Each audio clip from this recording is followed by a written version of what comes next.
Hala, OMG, ngayon lang, breaking news, kakapasok lang, shock sila. Grabe to, update sa issues. Ayan, syempre itong balitang ating matutunghayan ngayon ay nagbula kay Balitang Pinoy TV. At ito po ngayon lingkod na si BT na magbibigay ng reaksyon at komento dito sa video na ating matutunghayan ngayon.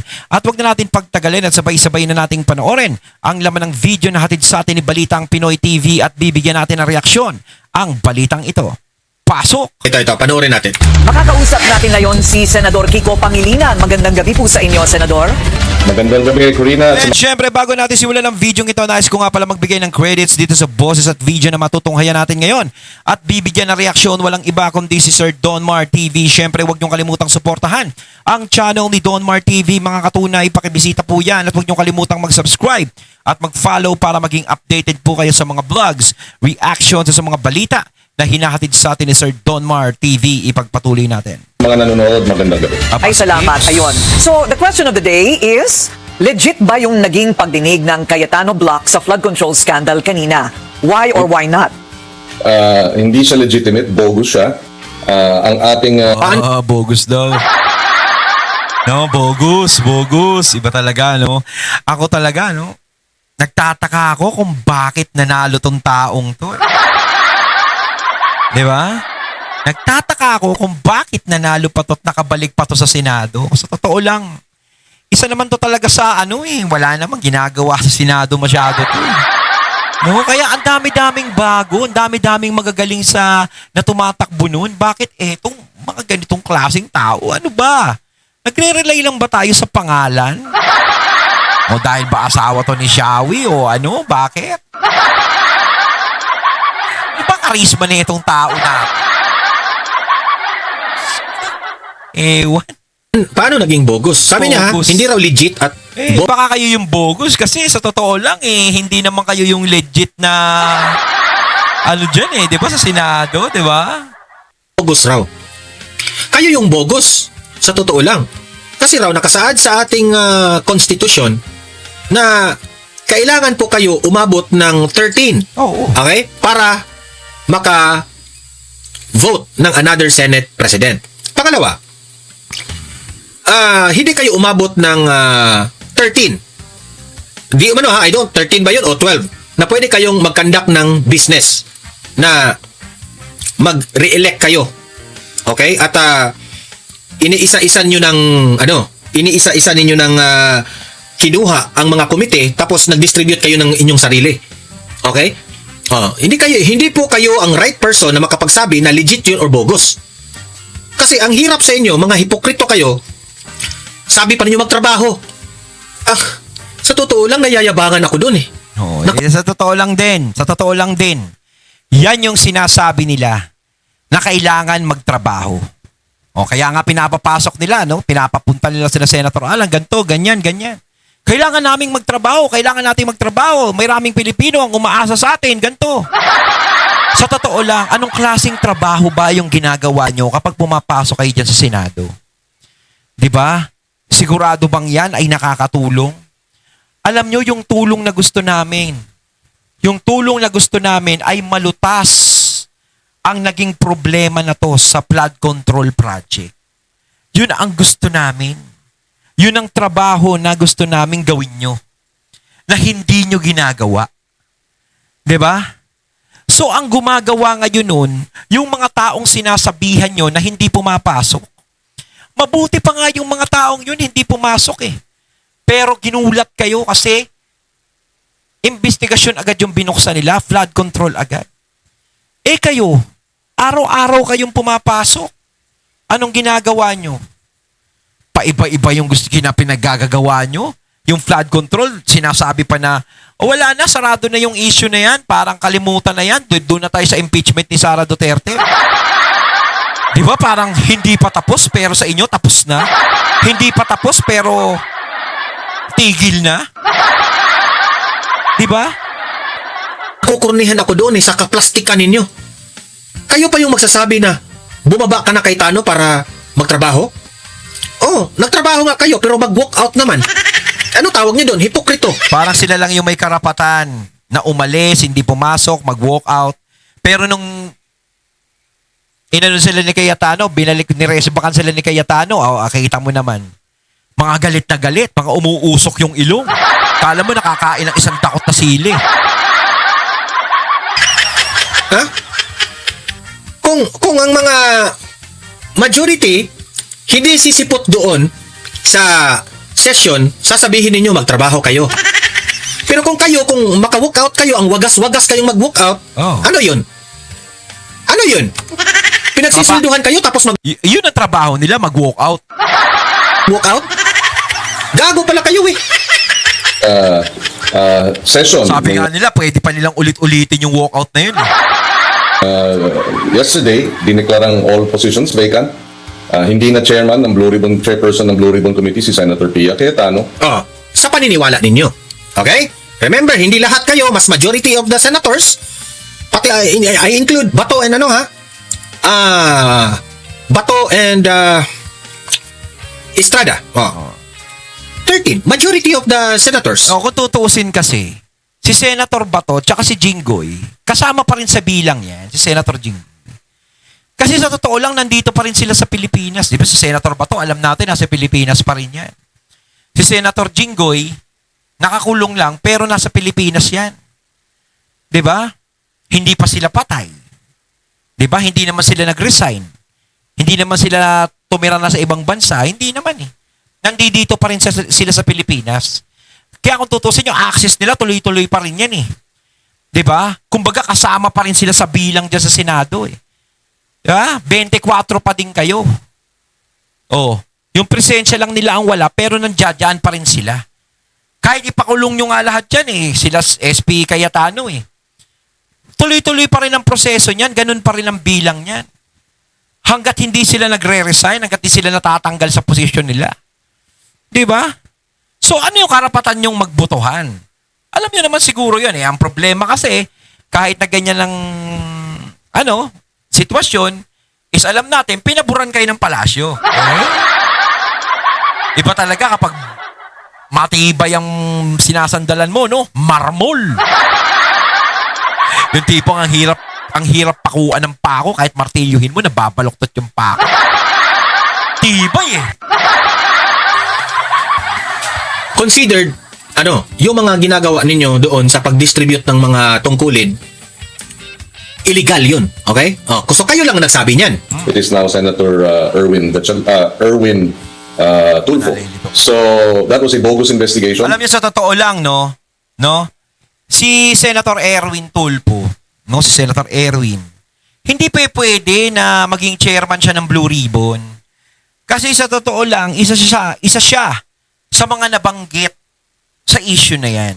Although kahit hindi pa talaga, hindi pa ganun talaga na ebidensya talaga na siya, no, kumbaga pa lang yan, issue pa lang sa kanya, hindi pa rin siya pwedeng maging chairman. 'Di ba? Kahit naman sino, hindi pwedeng tumayo sa ganyan. Kasi alam natin na kumbaga nadawit ka diyan eh. Kailangan iba yung ilagay nila diyan kung sakasakaling sila yung hahawak ng bagong liderato. 'Di ba? Hindi pwedeng mapunta kay Erwin yan, kay Senator Erwin. Napakalabo. Alam nyo rin siguro yan. 'Di ba? Mantakin mo. Dinadawit ka, tapos ikaw magche-chairman ka. Tapos iimbitahan nyo yung 18 Marines. So kapag ibig sabihin, dinawit na naman yung pangalan ni Senator Erwin, ay malamang ko pagmumurahin ni Senator Erwin ko. O syempre, diba, personalin niya yun. Kaya hindi pwede. Diba, gaya nga nung mga napapanood ko sa pelikula eh. May pulis. Na-deads yung partner niya, yung matalik niyang kaibigan. No, syempre, hindi pwedeng siya yung humawak ng kaso nun. Kasi personalin niya yun eh. Diba? Ganyan yung napapanood sa pelikula, sa mga pulis-pulis. So, hindi rin pwede si Senator Erwin ang humawak ng Blue Ribbon.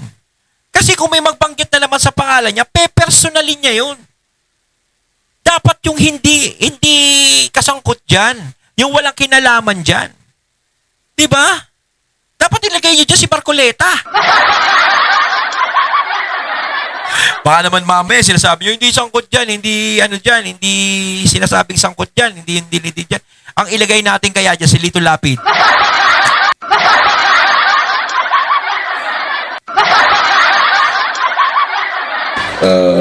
Hearing. Wala. Halos wala. Sa version ninyo yan ha. Sa version ninyo, okay? Lahat. Isa lang ata, if I recall correctly, ang staff ng Blue Ribbon office no na dumalo, and marami sa mga empleyado ay umuwi na. Senate President, the Senate presidency at this point, the position is vacant. We declared it so. We had a quorum. It was a unanimous decision of 12 senators to declare all positions, including the position of Senate President, vacant. And so the rules, the letter So, of pwede na pala magdesisyon ngayon ng 12 na senador. Di ba? Iba talaga, man. the rules of the Senate is very specific Only in the Philippines. about this one. Yes, and the memo that was issued by former Senate President Cayetano is likewise void. Ang apela natin sa ating mga nasa Senado, I know yung mga empleyado ay nalalagay sa gitna. But we are meeting with the acting Senate President tomorrow and discuss next steps as to how to secure our proceedings against itong mga illegal and void and bogus. Sila pa ngayon ang illegal. Bogus daw eh. No? Bakit na Sila pa yung illegal, no? Ang tindi mo naman, Kiko. Yun pa yung illegal. Samantalang alam natin na alam mo yan, sigurado. Kaya nga may daladalang libro si Senator Alan, tatlo-tatlo pa eh. Buti hindi hinampas sa'yo. Ay nako, Kicks. Iba ka. naging illegal sila? Na 13 ang senador na bumoto para kay Senator Alan. Kayo yung bogus. Di nga kayo umabot ng 13. Kung ano-ano nang pinagagawa. Wala, kaya malakas talaga yung loob niya eh, di ba? Marmulang sinasandalan ko, brother. May basbas kami sa taas, tol. Di ba? Iba talaga kapag may basbas. Kaya nga ako, nag-aalala ako kay Senator Alan eh, di ba? Baka, wag naman sana. Ninyo, nagmukha nga kayong tanga doon eh. Drama-drama pa kayo sa ginagawa ninyo dyan eh. Acts of the new minority. Ang deklarasyon po ng sinasabing bagong Blue Ribbon Committee Chairman si Erwin Tulfo ay magkakaroon po ng pagdinig ang bagong pamunuan ng Blue Ribbon Committee sa Monday. Matutuloy po ba ito? Yes, definitely. I was listening to the interview ni Erwin at sabi nga niya, Parang ICI lang yan eh. Yung tipong tinayo para sabihin may investigasyon. Tapos Blue Ribbon para sabihin nag-iimbestiga. O para sabihin na, syempre, para, kayo, Senator Alan, ganito, SP Alan, nag-iimbestiga kayo, eto, mag-iimbestiga kami. Kung ano yung gusto nyo mangyari, gagawin namin para wala kayong masabi. Woo! Yung magiging investigasyon nyo ba dyan sa Blue Ribbon, sigurado bang magiging fair? Baka naman hindi. Lalong-lalo na, syempre, yung chairman ng Blue Ribbon nyo ngayon, Diba? Kaya nga sinasabi ko bago kayo mag-iimbestiga ng ganyan, bago nyo buksan yung Blue Ribbon, ayusin nyo muna yung chairman. Hindi pwedeng yan yung chairman, si Senator Erwin, hindi pwede. No, hindi ko naman sinasabing may kasalanan siya, o totoo yung sinasabi ng 18 Marines sa kanya, pero nadadawit siya sa issue. Kailangan lang uupo dyan bilang chairman yung hindi kasama sa issue. Malinaw ba yun? Diba? Kahit sabihin niya, itanggi niya, hindi ako kasama dyan, ganito, ganyan, hindi pwede. Kasi nasa issue ka pa din eh. Ngayon, kung talagang mawala ka na sa issue, talagang walang magdawit sa'yo, ganito, nilinis ang pangalan mo, edi, go! Pero sa ngayon, hindi pa pwede. Kailangan pumulot sila ng iba dyan. Andyan si Lito Lapid, Diba? Action star na kumikero. Palit yun na lang si Lito Lapid. Sige na. Para tumunganga kayo dyan sa Senado magdamag, dyan sa Blue Ribbon, mga nakatunganga.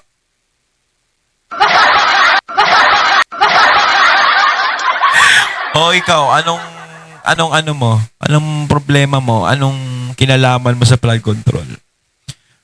Kasi po, ito po, ganto, kasabwat po si ganto. Okay.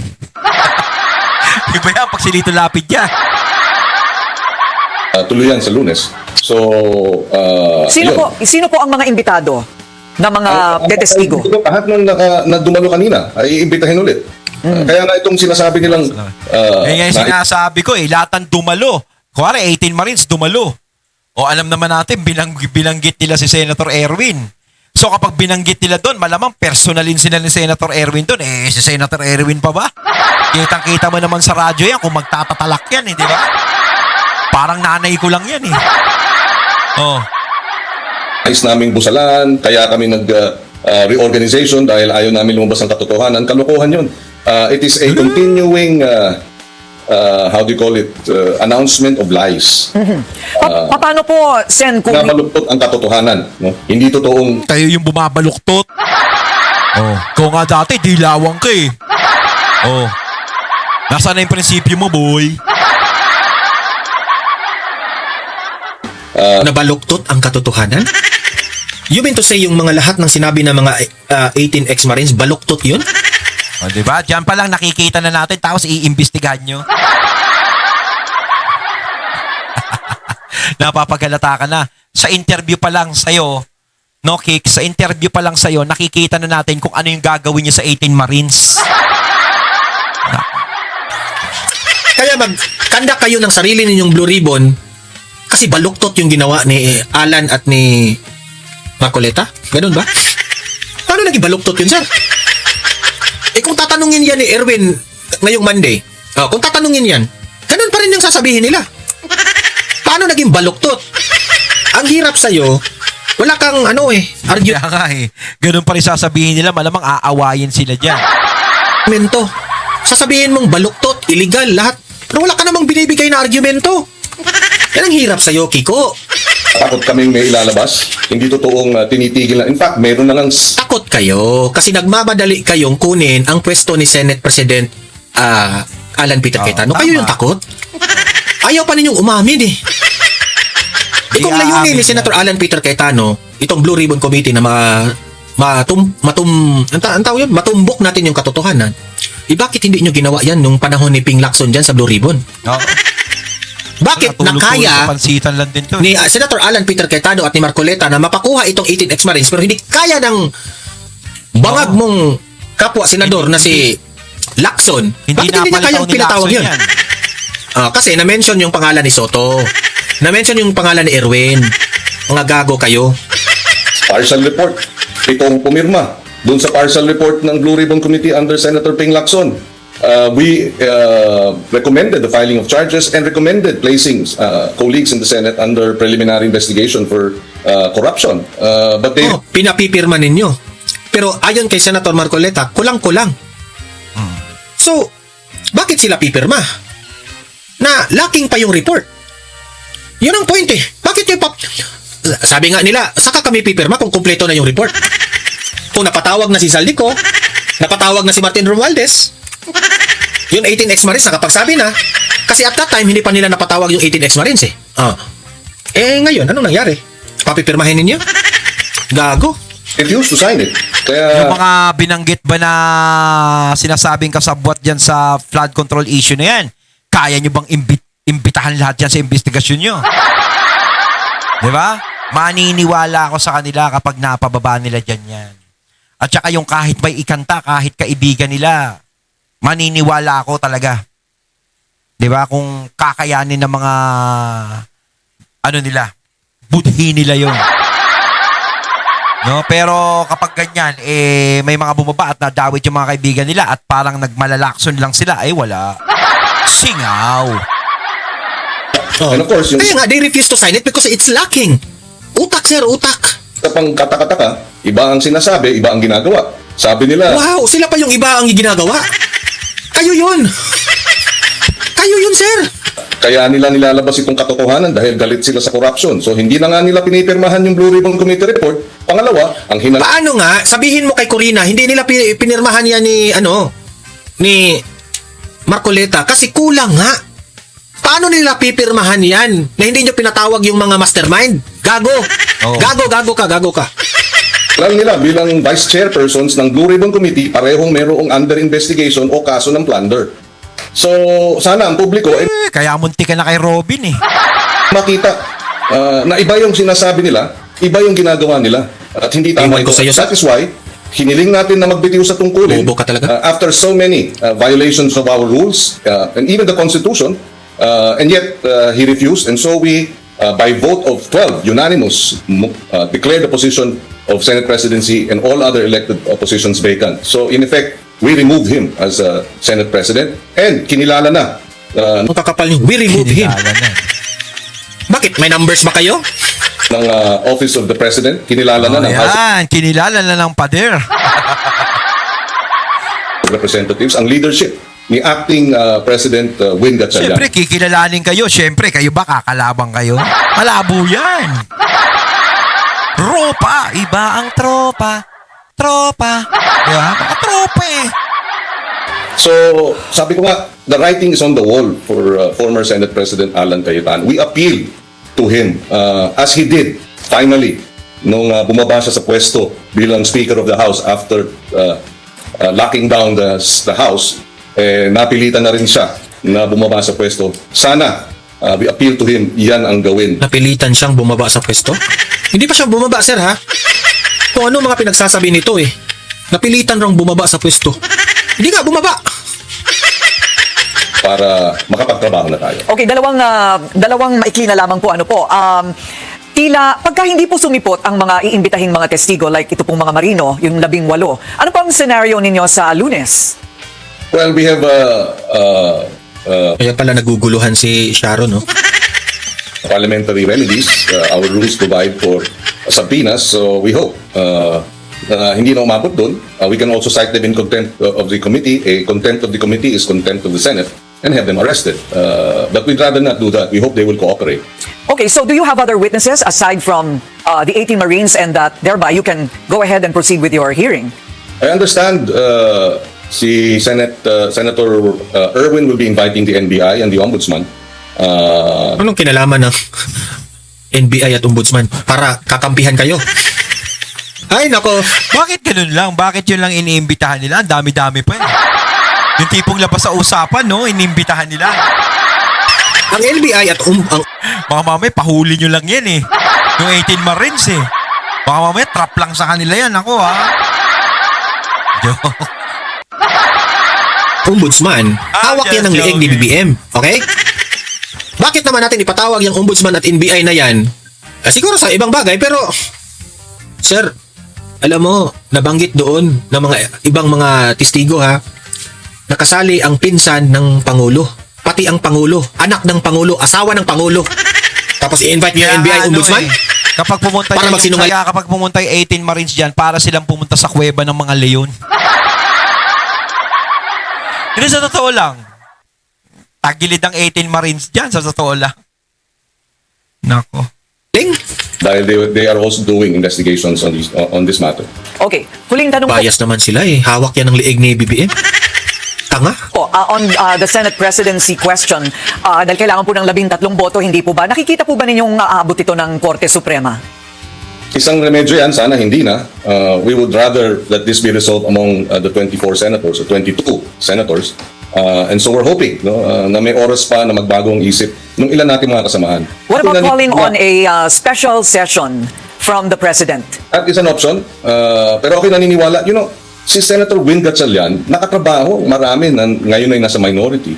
We were together in the BICAM with Senator Loren ng Finance Committee. They were together many years. Sina Senator Joel Villanueva, sina Mark Villar, nagtatrabaho. So ano ngayon? I know they will. What's your point? If you remove itong ibang mga issues, I know acceptable naman talaga sa kanila. Kahit paano, 'di ba? Si Win, who has shown na mahusay. Ewan ko sa'yo, ang gulo-gulo mong kausap. Ayun, at ating natunghayan ng video na nagbula kay Balitang Pinoy TV at syempre natunghayan natin ang boses at video na yun na binigyan natin ng reaksyon na nagbula kay Sir Donmar TV. Kayo mga katunay, anong masasabi nyo tungkol dito? Comment lang po kayo sa comment box. So once again, I'm BT and I'm out. Peace.